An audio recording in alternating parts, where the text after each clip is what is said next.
When visual flight conditions prevail, an aviator can let the horizon guide his flight. But when thick clouds, fog, or haze surround him, or if night falls while he is still in the air, he may have to rely exclusively on his instrument panel.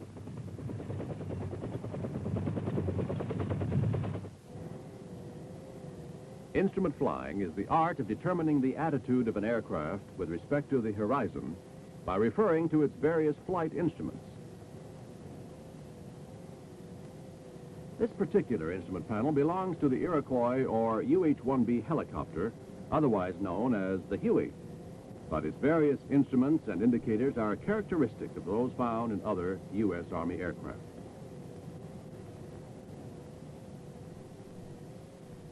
As student aviators, you will be primarily concerned with the instruments on the right-hand or pilot side of the panel.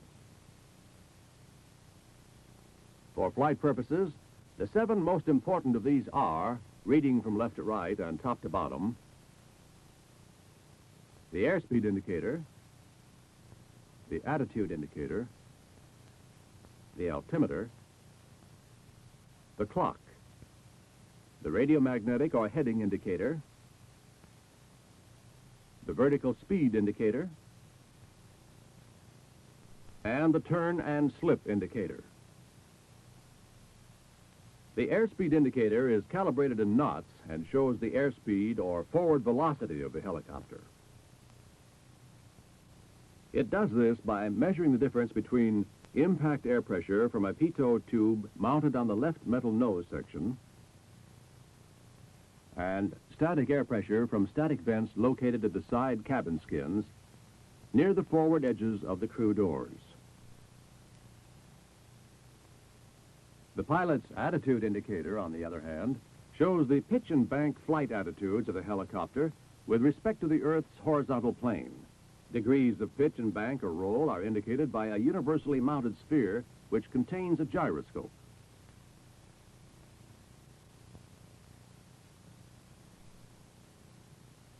This sphere has a solid white zero pitch or horizon line around its middle.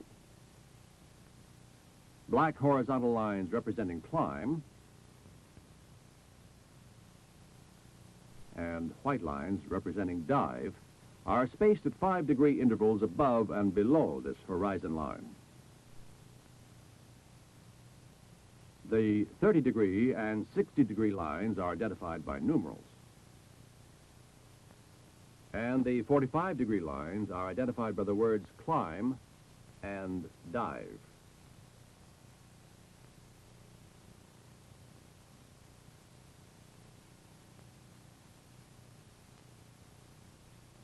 This small pitch adjustment knob can move the horizon line either up or down to fit the pilot's line of vision. It also allows for airspeed changes, and if so desired, this roll trim knob on the upper right-hand side of the instrument case can align the gyroscopic sphere with the actual bank attitude of the aircraft. In case of power failure during flight, an off flag will appear in this window. This flag is always visible when the UH-1B's power is off, but it should disappear about 2 minutes after the power has been turned on again. The angle of bank or roll is measured by a bank index pointer and various scale markings on the instrument's outer ring. This angle is also indicated by the tilt of this miniature aircraft with respect to the horizon line.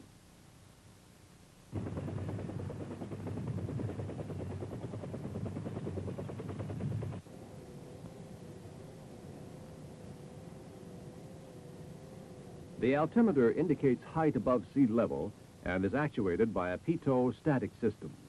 It is basically a measuring device calibrated to convert atmospheric pressure to altitude.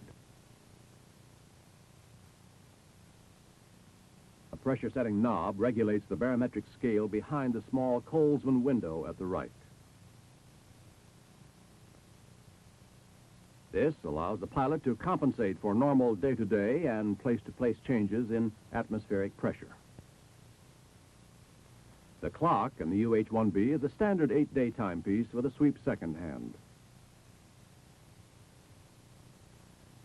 The radiomagnetic or heading indicator is a gyro-stabilized magnetic compass with dual pointers and a moving dial marked in 2-degree clockwise graduations. Small triangle-shaped indices have been placed around the dial at 45-degree intervals. The vertical speed indicator registers any climb or descent of the helicopter in thousands of feet per minute. This flight instrument is actuated by the rate of atmospheric pressure change as the aircraft moves from one altitude to another. The turn and slip indicator is a combination of two instruments, a turn needle above and a ball below. Each has its own specific function and operates independently of the other. The turn needle, which is actuated by a gyroscope, indicates in which direction and at what rate the helicopter is turning. And the ball, which is actuated by gravity and centrifugal force, indicates when the aircraft is in directional balance. This holds true for turns as well as straight and level flight. The remaining instruments on the UH-1B pilot's panel include a standby magnetic compass which points to the magnetic pole, a dual tachometer which indicates both engine and rotor RPM, a torque meter which registers engine power in PSI or pounds per square inch, another tachometer which measures gas producer RPM in percent, and an exhaust gas temperature gauge. It is very important to be able to read and understand all these various instruments. But in general, the pilot's major concern will nearly always be the first 7 on our list. These are the pilot's braille system, his seeing eye dog, when clouds, fog, or night blot out his vision of ground and horizon. To take full advantage of these vital instruments, each pilot must first develop through practice and understanding a required fundamental skill or art called cross-checking.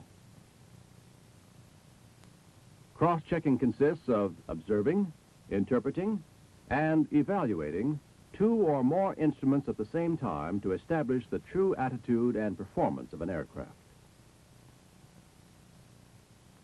The instruments are far more dependable than any aviator's instinctive feel or intuition. Although there's no prescribed hard and fast rule for cross-checking, it is logical to use those instruments that provide the best possible information for controlling an aircraft in any given maneuver. But before this can be done, it is essential to understand how the attitude of the helicopter is controlled through the use of the cyclic control and the attitude indicator. If the pilot pulls the cyclic stick far enough back to raise the miniature aircraft on the attitude indicator 1 bar width above the horizon, this will change the helicopter's attitude to about 2 degrees above the horizontal. When the cyclic stick is pulled back sufficiently to raise the miniature aircraft on the attitude indicator 2 bar widths above the horizon, this will result in an attitude change of about 4 degrees above the horizontal.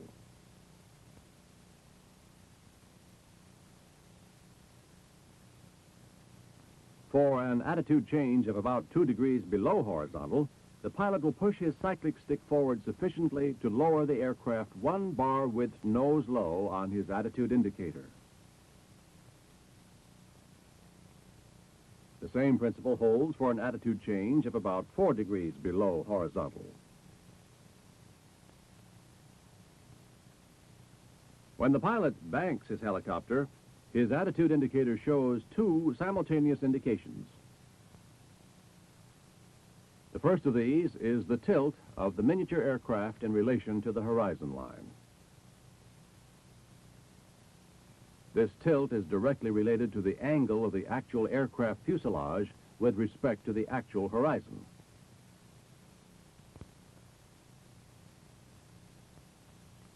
the second, more specific bank indication is the exact position of this movable pointer in relation to the various indices on the upper ring of the instrument. The triangular index at the top represents the vertical axis of the aircraft.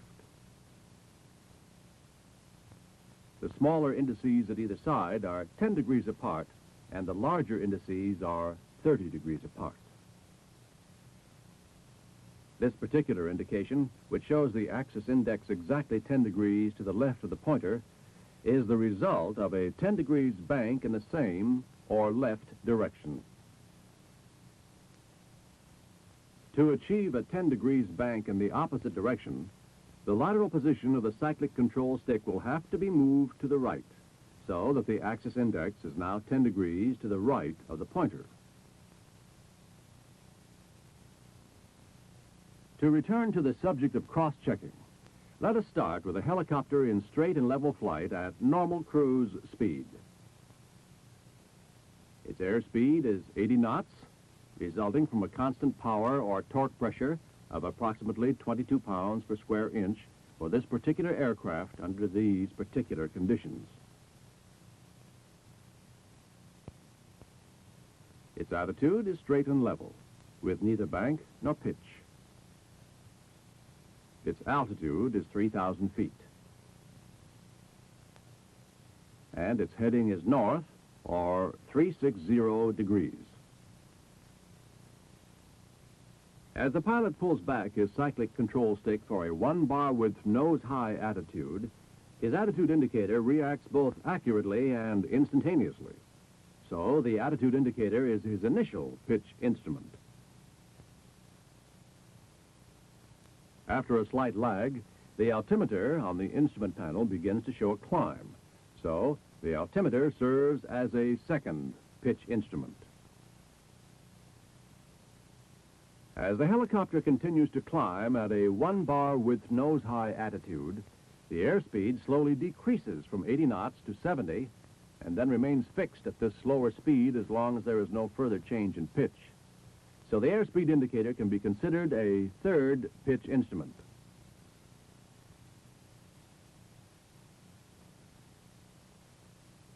In the meantime, the pointer of the vertical speed indicator gradually rises to about the 250 feet per minute index and then stabilizes itself at this position as long as pitch and power remain the same, which makes the vertical speed indicator the pilot's fourth pitch instrument.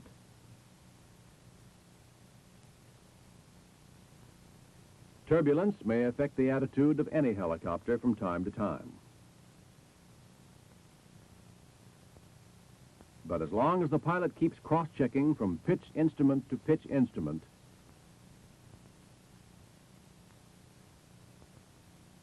he should be able to exercise proper cyclic control and maintain his desired attitude.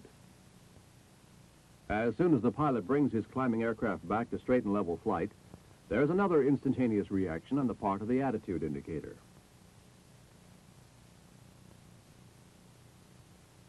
Then, little by little, the other three pitch instruments begin to reflect the change. The altimeter remains fixed at the new altitude, in this case, 3,100 feet. The airspeed returns to the normal cruising speed of 80 knots. And the vertical speed returns to 0. When the helicopter is put into a 1-bar width nose-low attitude, the only immediate reaction comes once again on the attitude indicator. But gradually, the altimeter starts decreasing towards 3,000 feet. The airspeed starts rising above 80 knots to about 90, where it again stabilizes.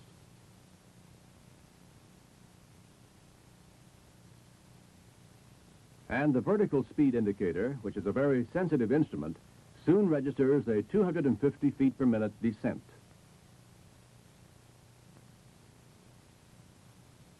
To sum up pitch instruments in general, the attitude indicator is the only pitch instrument that reacts instantaneously. And the other three supporting pitch instruments show trends. They show what has happened to pitch attitude instead of what is happening at the moment. What these instruments have to say is very helpful once the pilot has learned to cross-check from one to the other.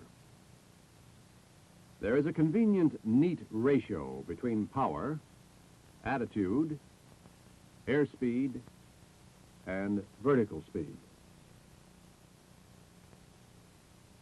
If the power is, for example, 22 pounds per square inch, and there is a 1 bar width change in attitude, either down or up, the airspeed will change approximately plus or minus 10 knots. And the vertical speed will stabilize at approximately plus or minus 250 feet per minute.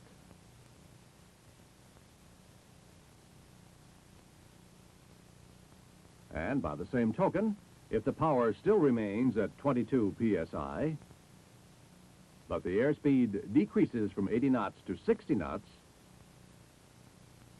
and the vertical speed increases to 500 feet per minute,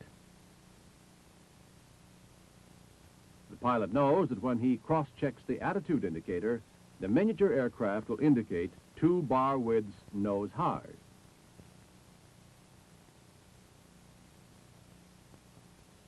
An equally dependable ratio for cross-checking purposes exists among the turn instruments often called roll or bank control instruments. If the pilot puts his helicopter into a 10-degree bank to the left, both the miniature aircraft and the pointer on the attitude indicator respond instantaneously. The miniature aircraft indicates the general degree of bank. And the pointer, which is more explicit, indicates the exact measurement of this bank. It is, in fact, this precise, quick-reacting pointer which guides the pilot when he banks his aircraft either left or right. As the pilot starts rolling his helicopter back and forth from side to side or left to right, notice the response of the attitude indicator of both banking aircraft and moving pointer.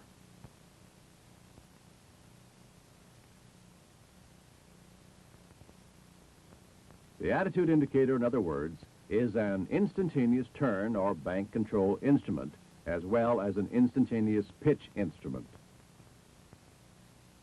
As the pilot moves his cyclic control stick from side to side like this, his helicopter not only rolls back and forth with the same rhythm, it also turns back and forth with the same rhythm. This is, of course, an excellent illustration of the direct relationship between roll or bank and turn.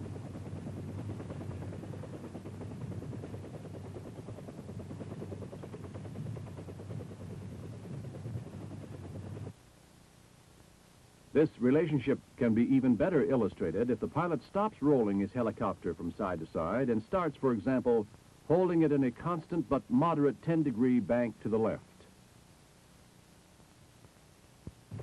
As he does so, the flight path of his Huey starts describing a moderate turn to the left. As the pilot continues to maintain the aircraft in a 10-degree bank to the left, he cross-checks from his attitude indicator to his heading indicator.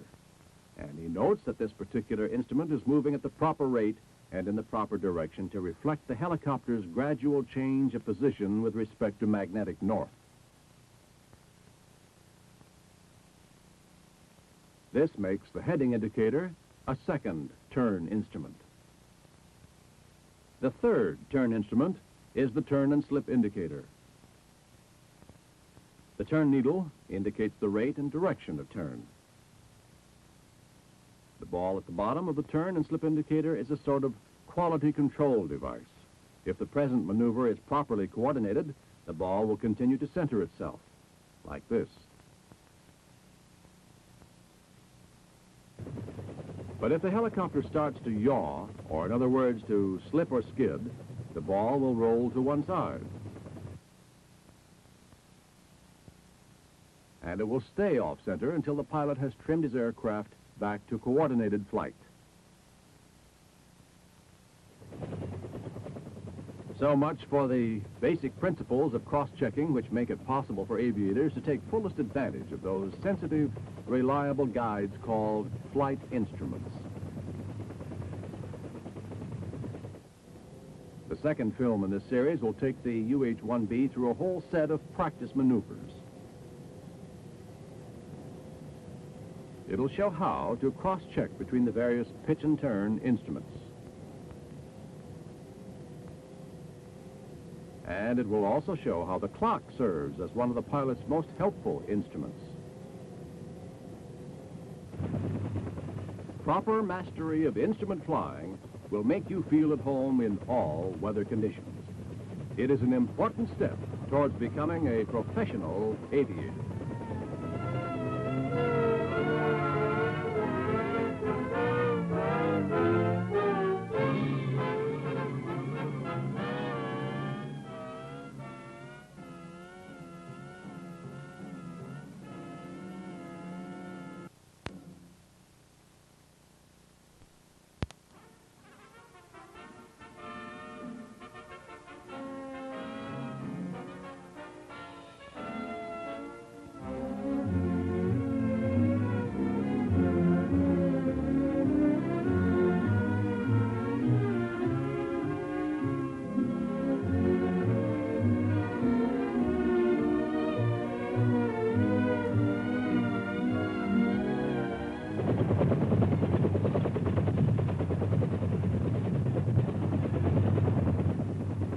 This Iroquois UH-1B is flying above the low country of southeastern Alabama for purposes of training and instruction in instrument or blind flying. Its co-pilot is an instructor at the U.S. Army Aviation School, and its pilot is a student aviator in the basic instrument training course. The cardboard hood which the student is wearing in front of his helmet and these covers on the windshield will block out all vision of ground and horizon whenever he dips his head a few degrees to study the flight instruments. These devices serve as substitutes for instrument flight conditions such as clouds, fog, thick haze, or totally dark night. The first film in this series covered the major flight instruments on the panel. It also covered the essential technique or practice of cross-checking from one instrument to another. During this film, the instructor will direct his student to carry out a series of 6 basic helicopter maneuvers by instrument reference only. At the present time, the aircraft is in straight and level flight at an altitude of 3,000 feet and a heading of north. It is almost 0910 hours and the morning practice begins. The first maneuver will be standard rate level turns. The instructor directs his pilot to make a standard rate 180-degree turn to the right.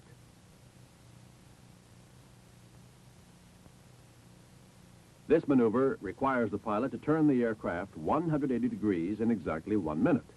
Therefore, he will check and correct the progress of the turn at 15-second intervals during the maneuver.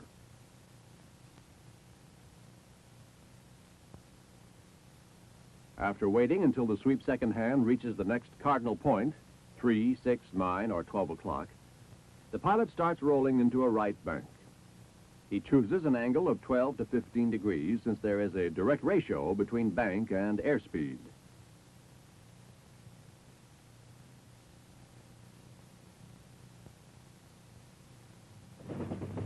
A faster airspeed, for example, would require a steeper angle of bank to maintain the same rate of turn, and a slower airspeed would require a less pronounced angle of bank. As soon as the correct bank to the right has been reached, the pilot will note that it has taken 5 to 6 seconds. Later, we will see that these 5 or 6 seconds will affect the entire maneuver.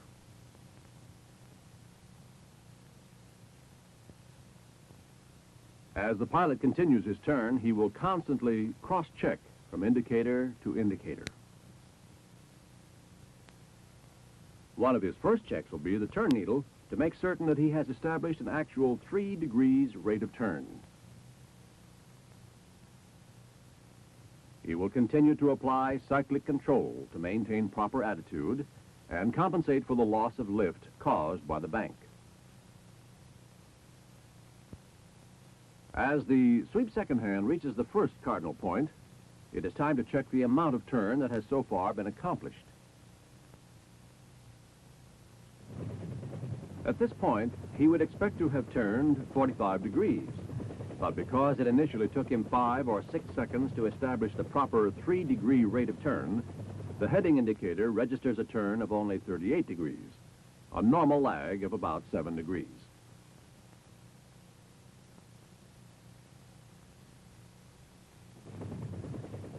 If the helicopter holds to its proper rate of turn, the 7-degree lag will continue throughout the entire maneuver.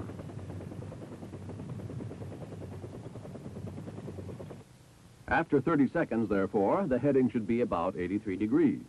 However, the heading indicator reads 79 degrees, which tells him the turn is too slow. To correct this, the pilot will have to increase his rate of turn. As a result, the heading indicator should again show the normal lag as the sweep second hand reaches 45 seconds.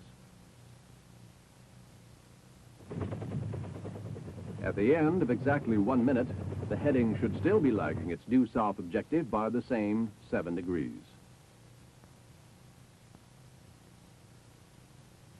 At this instant, the pilot begins his rollout. If he does this properly, the helicopter will be back in straight and level flight in another 5 or 6 seconds. And the heading indicator will register the desired 180. Next will be steep turns. This is a confidence-building maneuver and is not normally used in actual instrument flying.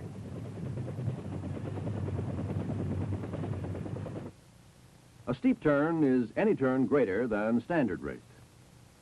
Today, the instructor directs his pilot to make a 3 to 3 1/2 needle width turn to the right and then hold at this angle until he tells him to roll out. The pilot complies by starting to roll in the same coordinated manner as in the standard turn. However, when the standard rate bank of 12 to 15 degrees has been reached, he continues increasing the bank of his aircraft until the turn needle points about 3 1/2 needle widths to the right of center.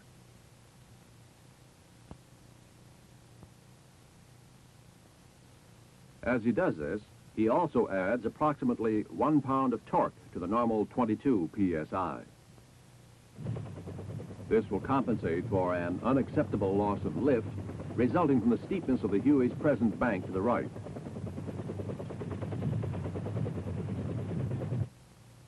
Pitch control is more difficult during this maneuver, and more rapid cross-checking will be needed to keep the helicopter at its 3,000-foot altitude.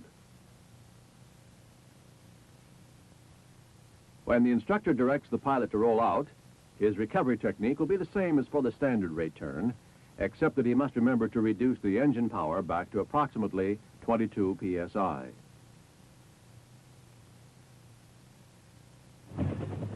Then, when the aircraft reaches straight and level flight, he maintains the heading on which recovery was effected.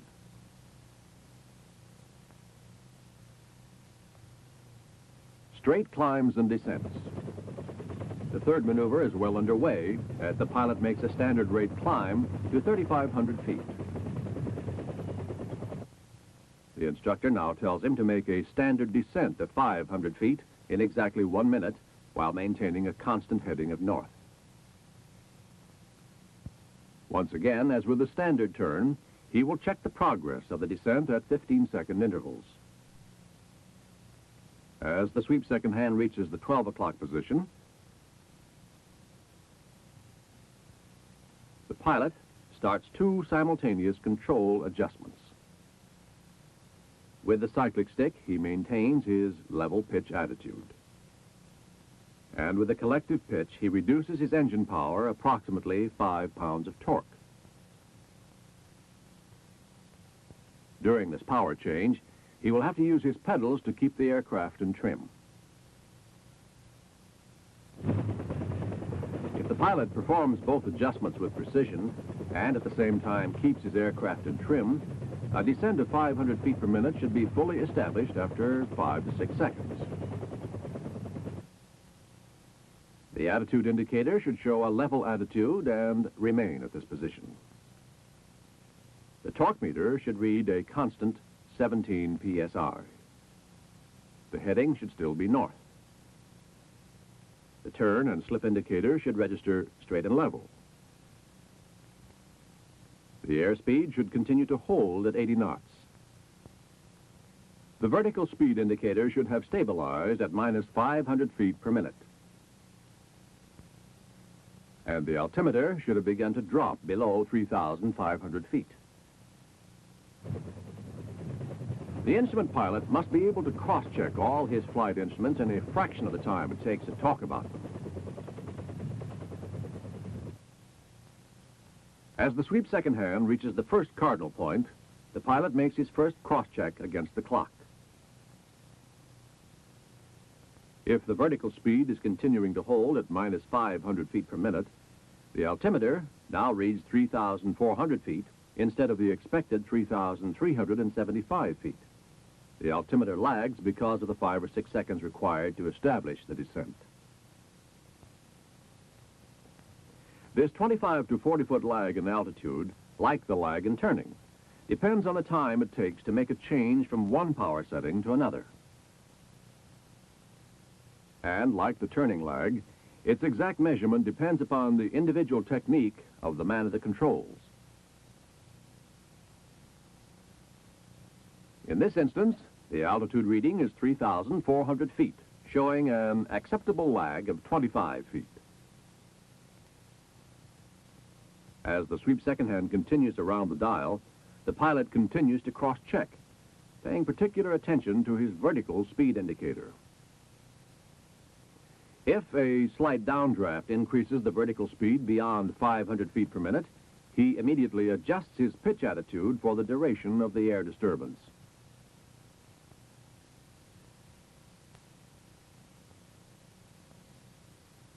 Once he is through the downdraft, he brings the nose of his aircraft back to level. At the next timed cross-check, after 30 seconds of descent, the altitude should be approximately 3,275 feet. This includes the normal altimeter lag.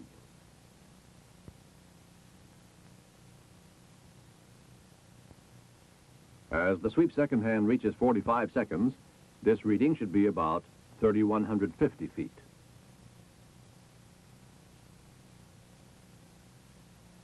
And as the second hand comes back to 12 o'clock, it should be from 25 to 40 feet above the desired 3,000 feet. At this instant, the pilot starts bringing back his power. And if he makes an even, well-coordinated change, the helicopter should be back in straight and level flight at exactly 3,000 feet by the time the sweep second hand has moved another 5 to 6 seconds.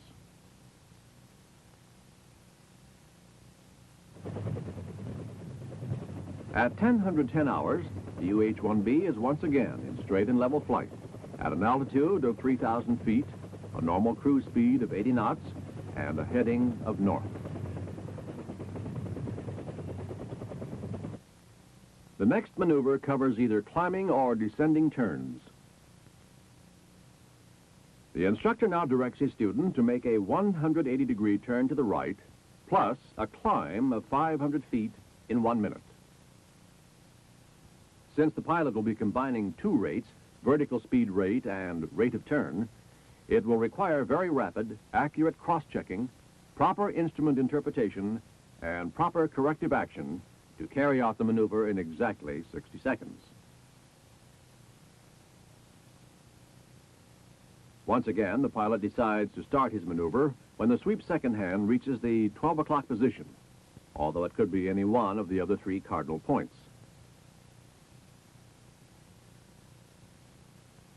As the sweep second hand reaches 12 o'clock, the pilot begins 3 simultaneous adjustments.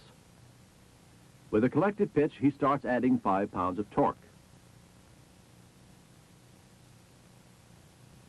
With the cyclic stick, he holds his pitch attitude and at the same time rolls into a normal right bank attitude of approximately 13 degrees. While coordinating all the controls involved with these adjustments, he keeps cross-checking back and forth to maintain proper trim and pedal control during the power change. By the time the pilot has completed his initial cross-check and made any necessary corrections, nearly 15 seconds have elapsed.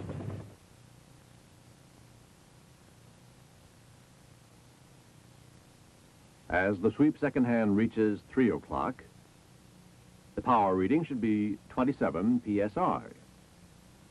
The vertical speed should be plus 500 feet per minute, and the airspeed should still be approximately 80 knots.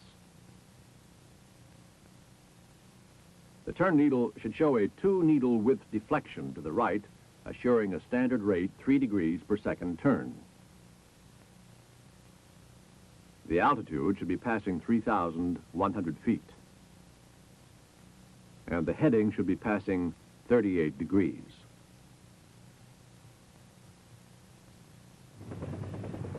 Throughout the maneuver, the pilot will continue to cross-check the clock against both heading and altitude indications, always making allowances for normal amounts of lag.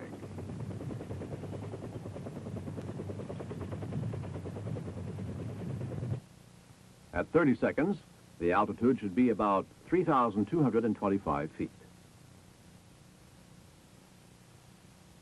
And the heading should be approximately 83 degrees. Otherwise, the pilot will have to make whatever corrections are necessary.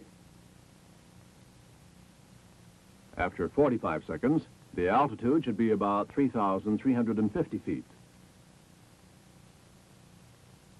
And the heading should be about 128 degrees. As the sweep second hand reaches 12 o'clock, if everything is in order, the altitude will be 3,475 feet, and the heading will be 173 degrees.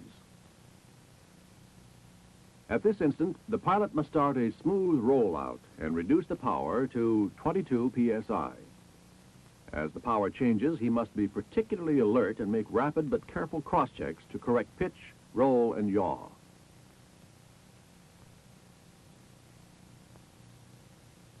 By the time the sweep second hand has reached 5 or 6 seconds past 12 o'clock, the helicopter should once again be back in straight and level flight with a heading of south, an altitude of 3,500 feet, and an airspeed of 80 knots.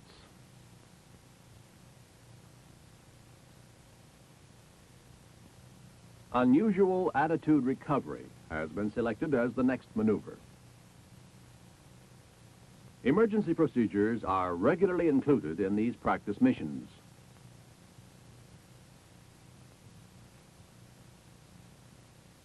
An unusual attitude can be an excessive degree of pitch, an excessively steep turn, or a combination of both excessive pitch and bank. It can be induced by weather disturbances, instrument failure, or inattention on the part of the pilot, as, for example, if he were diverted by tuning a radio. In this practice situation, the instructor takes over the control of the aircraft, and the hooded pilot dips his head still further down so that he can no longer see anything but the floor. The instructor will then place the aircraft in any of several possible unusual attitudes. In this case, he banks the UH-1B about 25 degrees to the left and raises its nose about 15 degrees. Then he says to his pilot, "You have it." But he keeps his hands on the controls until the pilot takes control of the aircraft and announces, "I have it." Then the pilot must quickly analyze the aircraft's attitude by means of his flight instruments and make the correct control responses to return to straight and level flight. The quickest way to determine the aircraft's attitude is to check the attitude indicator. But in the event this instrument is not functioning properly, the pilot also studies the trends on the other instruments. Due to the excessively steep turn, the heading indicator is swinging around at a rapid pace. And the turn needle is showing a steep left turn. The vertical speed is unusually high, and the altitude is rising very quickly. While the airspeed, on the other hand, is decreasing rapidly. If the maneuver were to continue, the extremely nose-high attitude combined with the cruise power setting would eventually cause a loss in altitude. But the pilot doesn't wait for this trend to develop. Instead, he completes his cross-checking and analysis as fast as possible and then initiates his recovery. The most important thing to do right away is correct the roll or bank attitude by leveling the wings. Next, check that the power is set to 22 psi. And then correct the pitch attitude by lowering the nose. But for all practical purposes, the various corrections should be simultaneous as well as smooth and prompt. Then, after the aircraft returns to straight and level flight, the pilot maintains the heading and altitude on which he effected recovery.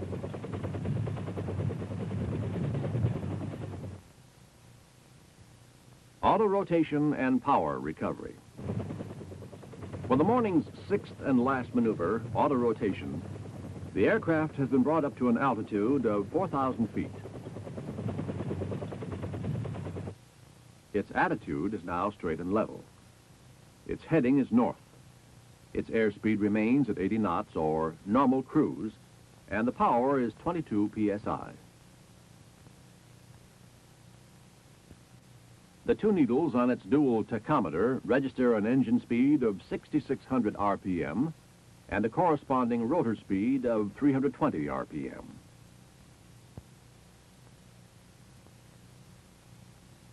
Because this is an early training situation, the instructor first warns the student pilot that he is going to simulate a power failure. A moment later, he rolls off the throttle until the engine stops developing power and the RPM starts dropping.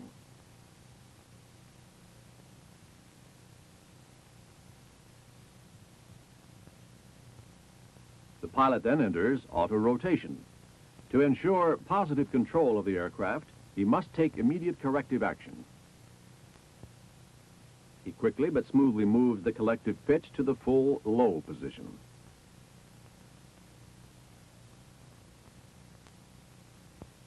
And then readjusts the collective pitch to keep the motor RPM within the green arc safety limits.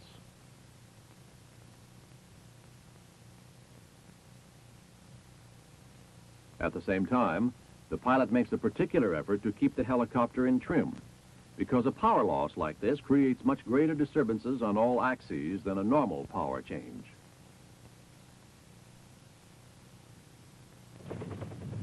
During auto-rotation, the pilot stabilizes the airspeed at 70 knots through pitch control and holds a constant heading by keeping his wings level.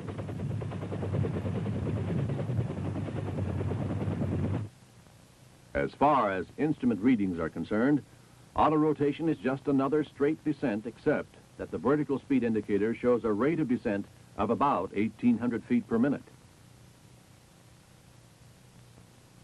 which is normal for the size and weight of the UH-1B.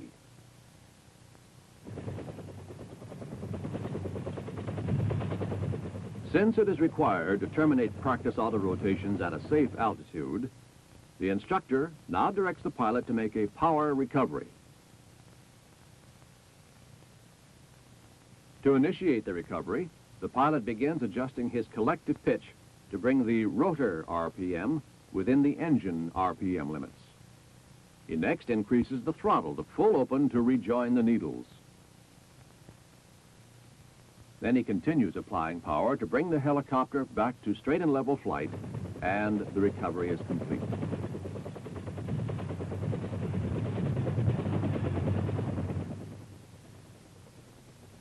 At about 11:30 hours, the morning practice is over, and the instructor directs his pilot to turn towards the Wiregrass radio beacon en route to the heliport. The maneuvers have been well performed, and the student pilot is making good progress on the way to becoming an Army rotary wing instrument-rated aviator.